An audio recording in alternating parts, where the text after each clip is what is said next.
Hello, everyone. My name is Massimiliano Gori, and I'm the Identity and Access Management Product Manager at Canonical.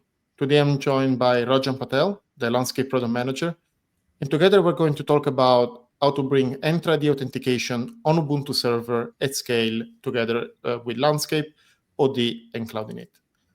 So on to today's agenda, we're going to start by giving a brief introduction about OD, the new authentication daemon for Ubuntu, and show its capabilities and how to properly configure it.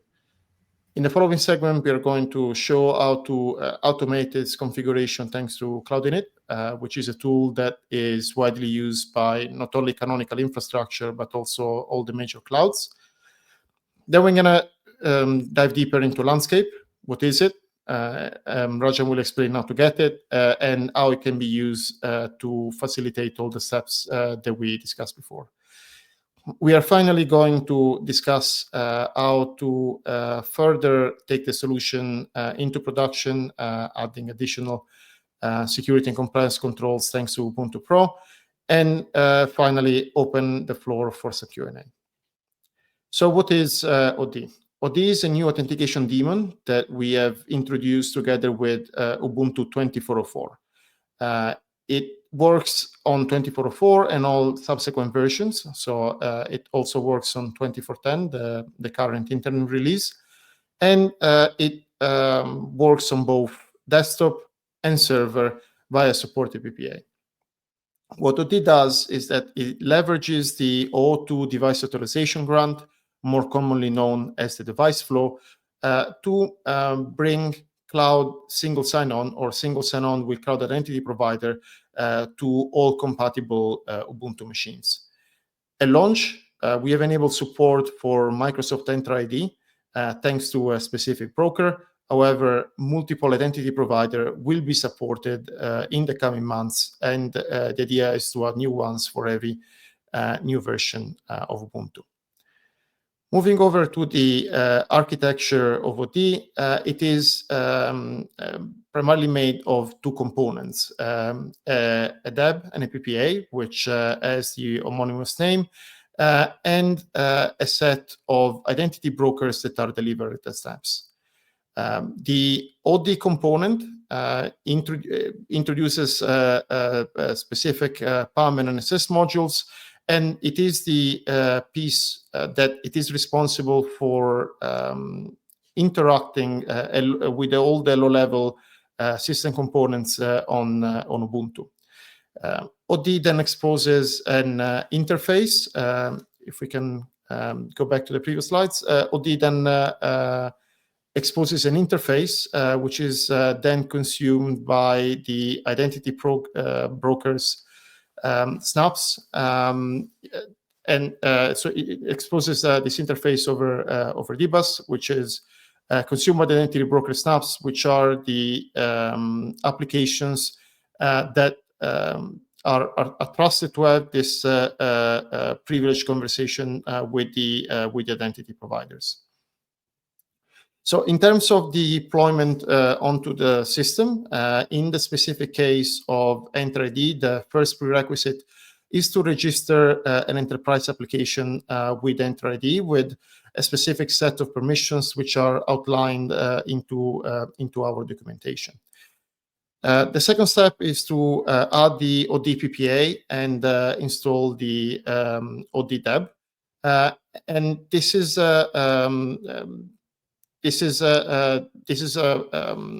requirement for both the desktop and server, but of course, in the case of Ubuntu desktop, there will be additional packages to be installed to better display the required graphical elements in GDM. Point number 3 is to install the MS Entra ID snap. It is, while in this case we are talking about Entra ID specifically, in the future when additional brokers will be made available, then you can potentially add more than one. So if you work in an organization that has multiple identity providers, you can have them sitting alongside from each other on all the hosts.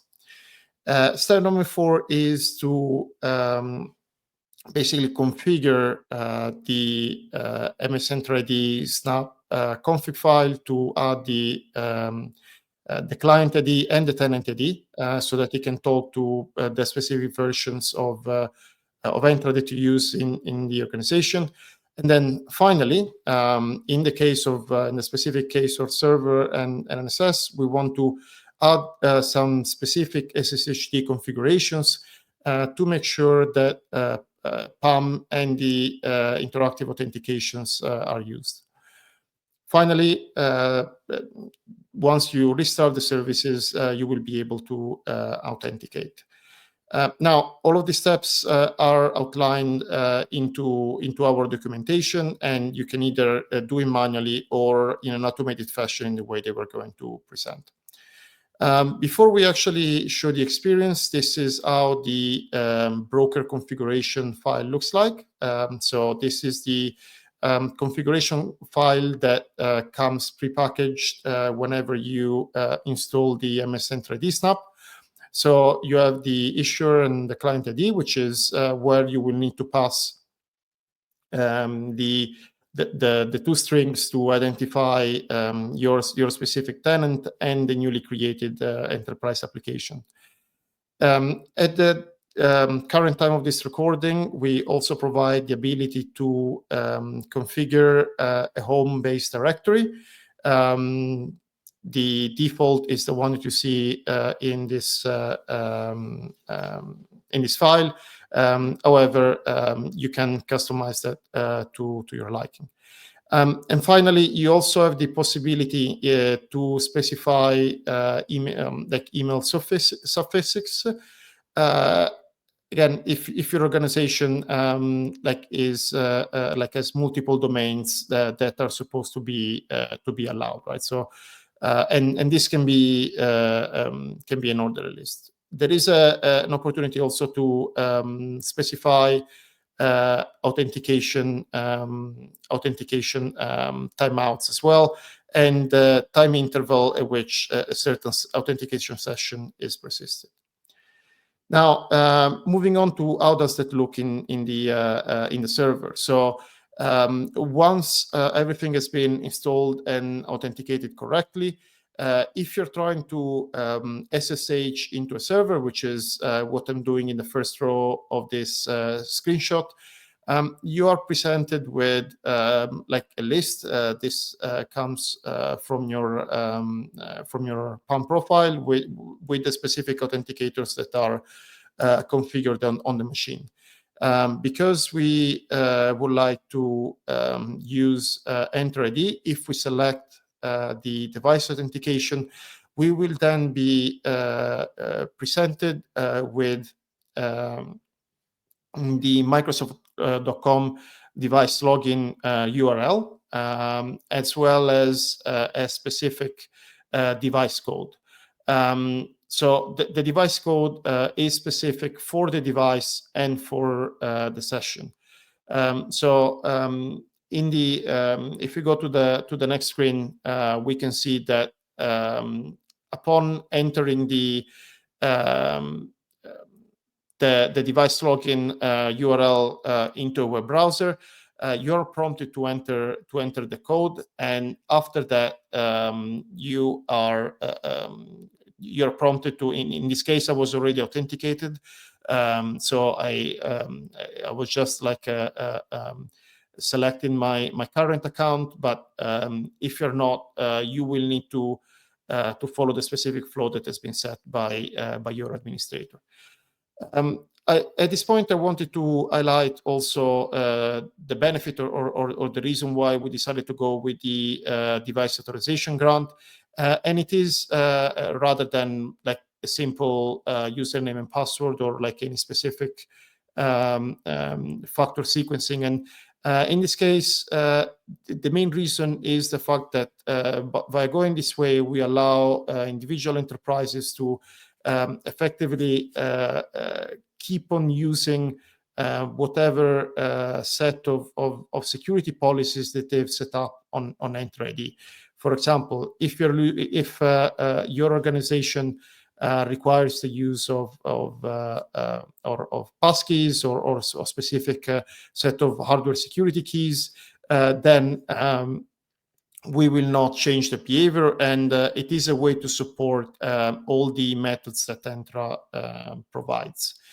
Of course, those can be set at the tenant-wide configuration or specifically for the application that that you create for your Ubuntu desktop and your Ubuntu servers. Now, now that we've shown like how does it work, how can we effectively automate it with cloud-init? So that this is pretty simple, and there are primarily 3 macro steps that need to be followed. The first one is to, if we go to the next slide, is to pass and set up the variables and update the packages. I mean, we do it this way because ideally you would like to point your client initial ID to an external third-party secure storage where you save this this secret material. The second step is to install the deb and the snap, which if you go to the next slide, you can do it this way, like using some of the cloud-init specific commands. And then finally, the third step is to write the configuration files. So going from top to bottom, the first file is the one that I referred to. This is specific to SSH authentication, which is the object of this presentation. And so we would like to tell the host to use PAM and the interactive authentication flow. The second part in terms of the run command is to effectively pass the client ID and tenant ID in the specific broker configuration, and finally restart the services. We will make sure to make like this cloud-init snippet available in the product documentation in the GitHub repository. And now I'll pass it over to Rajan, who's going to talk about landscape as well as how that can be used to automate OD configuration at scale. Great. Thank you for the introduction, Massi. It's a great overview. So Landscape is Canonical's systems management solution, and you can perform systems management at scale using Landscape. Landscape's useful for distributing software and software updates. It's also useful for performing an inventory and audit of your Ubuntu estate. And if you want to configure applications that you have installed, Landscape is an excellent tool for that. And so some of the steps that Massi outlined earlier involved installing applications and configuring them. And I'll walk you through what some of that process looks like. Before jumping into that, it's worth mentioning that Landscape is available in several different editions. You can start with self-hosted Landscape. It's a single tenant, so it's limited to just you. It follows the regular Ubuntu releases in that there's an update every 6 months, but you have the option of updating every 6 months if you wish, or you can settle on a LTS version of Landscape and ride that out for the entire duration of the LTS period. LTS releases are provided every 2 years, and it follows the support and release cadence of Ubuntu. Obviously, when you do a self-hosted Landscape, it is self-managed, so you would be responsible for applying the security patches to your Landscape server installation and also upgrading from one version to the next. Next is Landscape SaaS. Now, this is a multi-tenant offering hosted on Canonical's cloud. When you use Landscape SaaS, you're going to be on the bleeding edge of the latest features. So the moment that new features are released from Landscape Beta, they're promoted to Landscape SaaS, where it is battle tested at scale before it is being promoted to the self-hosted Landscape versions. Landscape SaaS is fully managed by Canonical, So you don't have to concern yourself with scaling the landscape server instance or applying security patches or upgrading that server instance from one version to the next. All you have to do is log in, enroll your machines, and manage your machines. Lastly, there is managed landscape. For those who want to have a landscape SaaS experience, but don't want to be on a multi-tenant solution and don't want to be on the bleeding edge of the latest features as soon as they exit beta. Managed landscape will follow the Ubuntu releases, but our managed services team will work with your organization to upgrade at appropriate intervals for you. So if you decide you want to go on a 6-month upgrade cadence, you can. If you want to stay on the LTS cadence, you can do that as well. And you get a canonical SLA. So Canonical is going to be responsible for the uptime of your landscape server instance. And it's going to work with you to ensure that the deployment meets your resiliency, redundancy, and high availability requirements. So to enroll a machine to landscape, you have to first get an Ubuntu Pro token from ubuntu.com/pro, or speak to somebody in Canonical sales and attach this token to your Ubuntu machine. On a single machine, that's as straightforward as running the pro attach token command. There are ways to do this at scale, but we can talk more about that in a bit. Second, you would want to enable landscape for that machine. So when you run the pro enable landscape command, it is going to install the landscape client application from the main repository. And then it's going to drop you into a wizard, an interactive wizard, where you can answer yes or no questions and clarify to landscape client whether you are on landscape SaaS or on a self-hosted or managed landscape instance. Once you've defined your preferences through the wizard, you would want to enable remote script execution. So this line adds the remote script execution plugin to your landscape config file for landscape client. Secondly, you would want to specify which users are allowed to run scripts. Typically, granting root access gives you maximum flexibility with being able to make system level changes to the machines that you are managing. But you can also add other user accounts, the landscape service account, for example, or nobody. And if you want to include all, then you could remove all of these comma separated values and replace with an uppercase all, ALL. And lastly, this is what the config file would look like once those 2 echo commands are run. You can see the red arrows, which indicate where those lines were added at the end of the config file. And once that's updated, you can restart the landscape client service so that those updated configuration settings can take effect. So in short, in 5 quick commands, you've got an Ubuntu Pro token attached to your machine, landscape set up and configured, and also enabled for remote script execution. Next, you would log into your landscape server instance. And I've omitted the step where you accept the enrollment of the machine. Some customers may have set auto enrollment. So if you provide a registration key, then landscape will automatically accept the machine. So I've made some assumptions here, but I'm jumping you into the next actionable thing that you would want to do once the machine is enrolled in landscape, which is configuring a script. So by default, you're not going to see any scripts here. So you would go ahead and click the Add Script button. And I'll walk you through a script that effectively completes the same steps that Massi had presented earlier. So to start, we will specify the client ID and issuer ID and include the values that you get from the Azure web portal as variables. Next, we would perform the necessary software installations. So what this is doing is installing adding the Authd PPA to your Ubuntu machine so that the Authd package can be installed. Then it's updating the list of available packages and updating or upgrading any outstanding updates that may be available. On line 6, we are installing the Authd deb package. And on line 7, we're installing the companion Authd MS Entra ID snap package.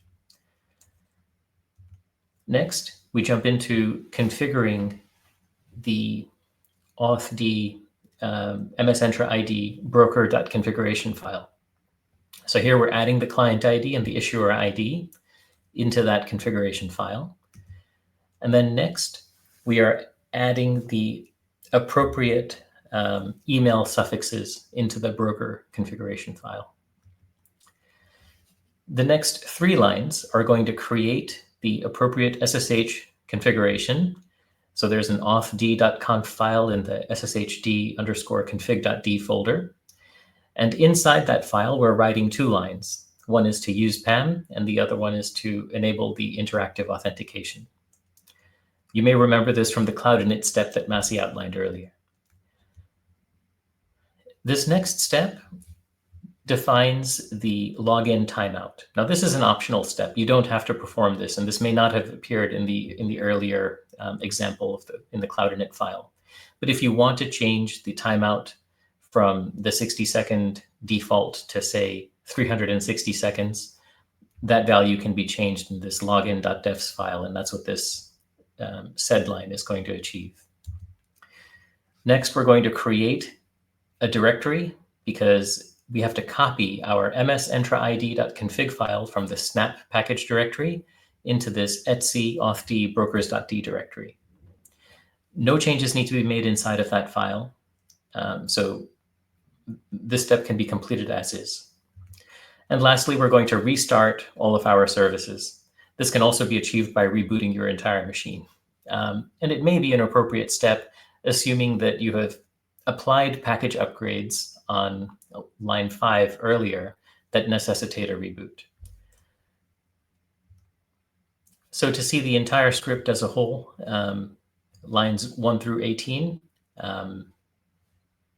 that is effectively going to achieve adding OIDC-based authentication onto your Ubuntu server.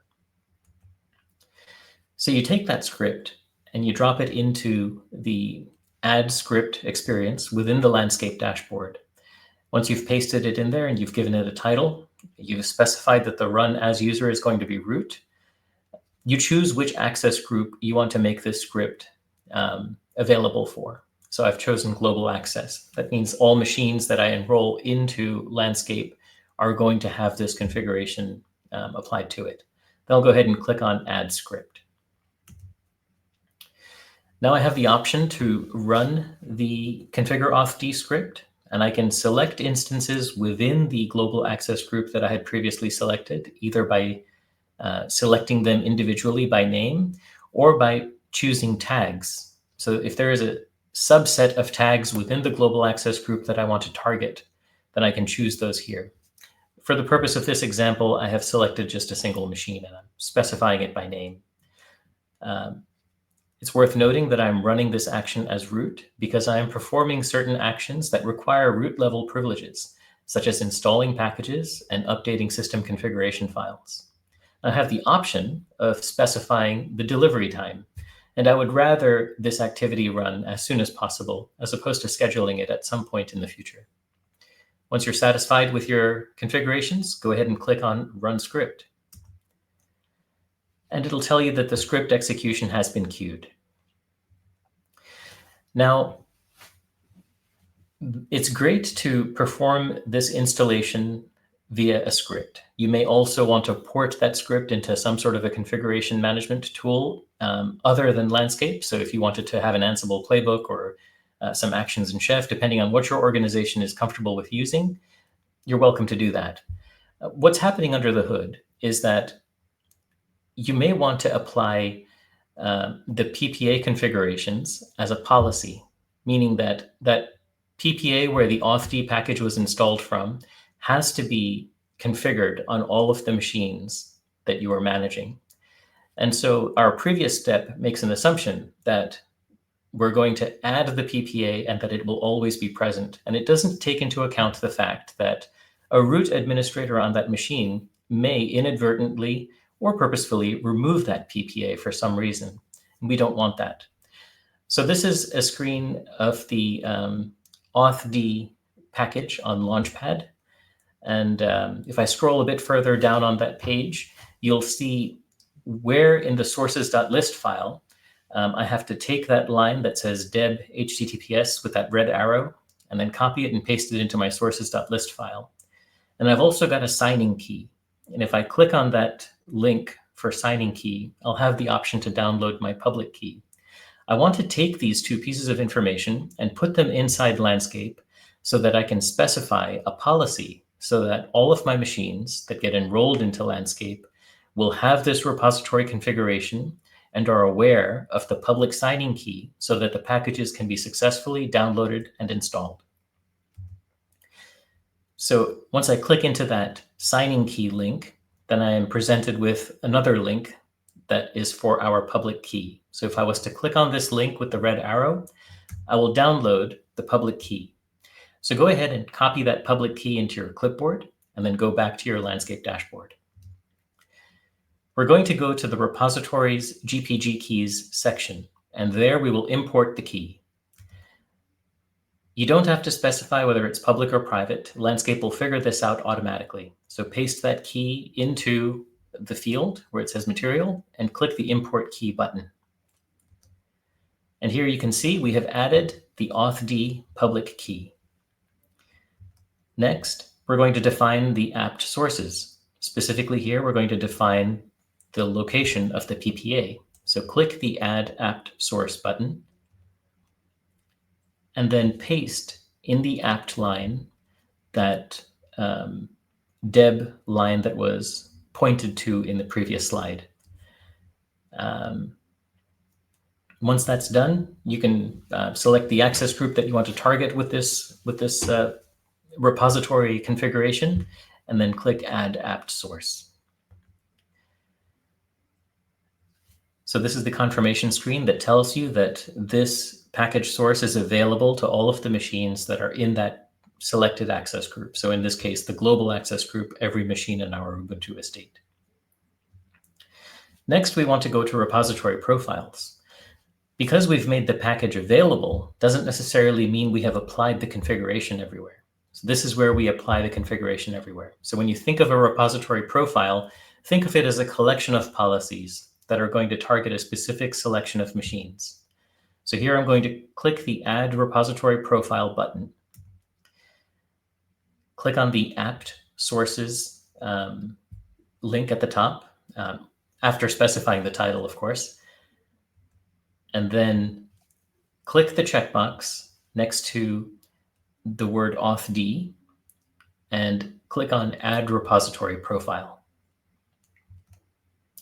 So now you will see this repository profile has been created, and it is targeting all of the machines in the global access group.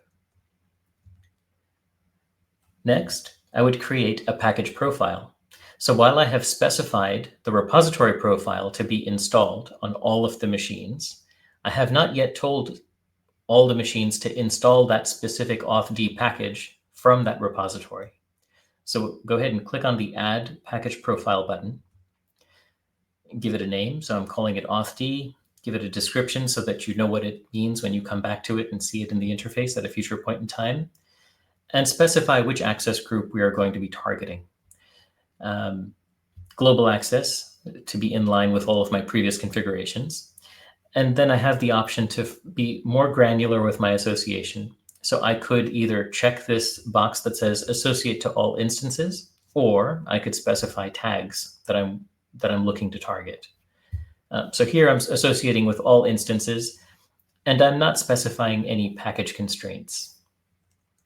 Package constraints would be used if you want to specify a minimum version or a maximum version, or that sort of thing. Leaving it with its default setting is going to allow the package to update over time as the update is rolled out and made available. We scroll a bit further down. There's no package constraints, but you can see that the constraint is defined as depends on packages Authd, and the rule is any, which means that as the new versions come out, let it upgrade to any of the newest available versions. and then click the Add Package Profile button. The profile has been added successfully, and you can see which machines are not compliant, which ones are pending, and which ones are associated. It'll take time for Landscape to communicate with all of the machines that have been registered with Landscape, and Landscape Client communicates with Landscape Server every 5 minutes. So give this about 30 minutes so that all the machines have an opportunity to check in and receive the instruction from Landscape Server, apply the updates, and then communicate those updates back.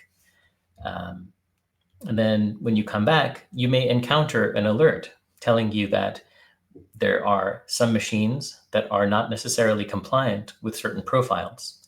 This can happen if you have conflicting configurations, perhaps either prohibiting an application from being installed, or if there are some limitations with a package from being able to install some dependencies. You can have edge cases that you may need to address. So this walks you through what that experience looks like. When you drill into the instances page, you can find that perhaps there are some approvals that need to be provided in order to proceed. And you have the option of redoing a task after it has already been automatically applied. So here we can see that the apply package profile for Authd had initially failed. I can take my rectifying measures, and once those are complete, I can come back and then click the checkbox next to Apply Package Profile Authd, and then click the Redo button at the top right, and then you'll see that the task has succeeded as a result of my corrective measures. I'll also walk you through what the manual experience for installing snap packages in Landscape looks like. Previously, we had included the installation of both the Authd package and the snap package through the shell script. But if you wish to perform that installation step through the dashboard, then you can go to this Snaps tab in an instance and then click on Install Snap. And in the panel that opens up, you can type in the name of the package that you're looking for. It will auto-complete based on what's available in the configured Snap store. And then you can choose what available version is available for that machine to install, and then click on Add. And then you can see the necessary Snap dependencies are installed, and the requested Snap application is also installed. So let's talk more about going to production with this. If we want to get started with Landscape and leverage Canonical's offering to its fullest, you need to get started with an Ubuntu Pro token and attach an Ubuntu Pro subscription to your machines. There's a number of benefits to having Ubuntu Pro, even for a current LTS release. It is a misconception that you only need to have Ubuntu Pro after the standard support period ends. You're missing out on a wealth of security patching capabilities if you were to manage your estate in that way. There are Pro-specific security updates that are available on day one of an Ubuntu LTS release. There is an expanded scope for security patching when you apply Ubuntu Pro to your machine. So by default, through standard support, you get security patching for the 2300 packages that comprise Ubuntu. But no organization only uses just Ubuntu. There's always an additional piece of open source software that was not necessarily included in the main repository, but may have been installed from the universe.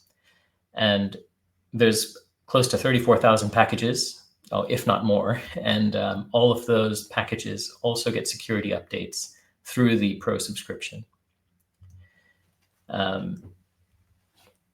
So here you can see we've got the Ubuntu infrastructure specified through main. You get the additional 5 years of support through ESM, but you get the security patching for the entire Ubuntu Pro universe from release day up until 10 years and beyond with Ubuntu Pro, and add an additional 2 years for Ubuntu Pro Legacy. I should have progressed this slide as I was speaking about it, but here you can see an example of some packages that are available in the Ubuntu Pro universe. You see Python, Node.js, Go, Perl, Camel, and so on. And there's also packages like Postgres, MongoDB, and others. In fact, this next slide itemizes some of the popular open source applications that are commonly found in enterprises that benefit from Canonical's packaging and delivery. Some of these upstream open source projects may have a fixed window for how long they're going to cover security patching or how long they're going to maintain their release. But when you get this software through Canonical, Canonical is the publisher of that update, or rather of that package, and you're going to get coverage for the entire duration of your Ubuntu instance for that software as well. So if your Ubuntu is covered for 12 years and you're installing MySQL and Graylog and Kafka from Canonical's repositories, you're also getting 12 years of security patching and support from Canonical for those open source packages.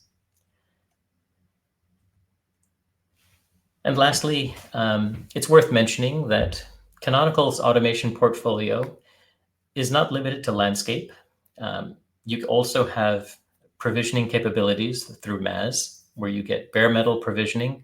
It is very useful for server use cases. The mas.io website has an excellent tutorial on how to deploy an example setup using multipass. And our software orchestration solution is Juju. All of these applications leverage cloud-init configurations to enhance the provisioning step so that you can define everything uniformly through a cloud-init YAML file, and using the same sort of configurations that you're already using for public cloud today, these same types of configurations can be used to configure and also manage your installations through Landscape, MAS, and Juju. I'll pause there, see, Massi, if you have anything additional that you would like to add on this slide that I may not have already covered. Yeah, I mean, not necessarily on this one, but I wanted to maybe spend the party minutes outlining what also the future holds for OD. So we are recording this video at the end of November 2024, but of course there is a lot in the pipeline in terms of capabilities that we want to add to our new authentication daemon for Ubuntu.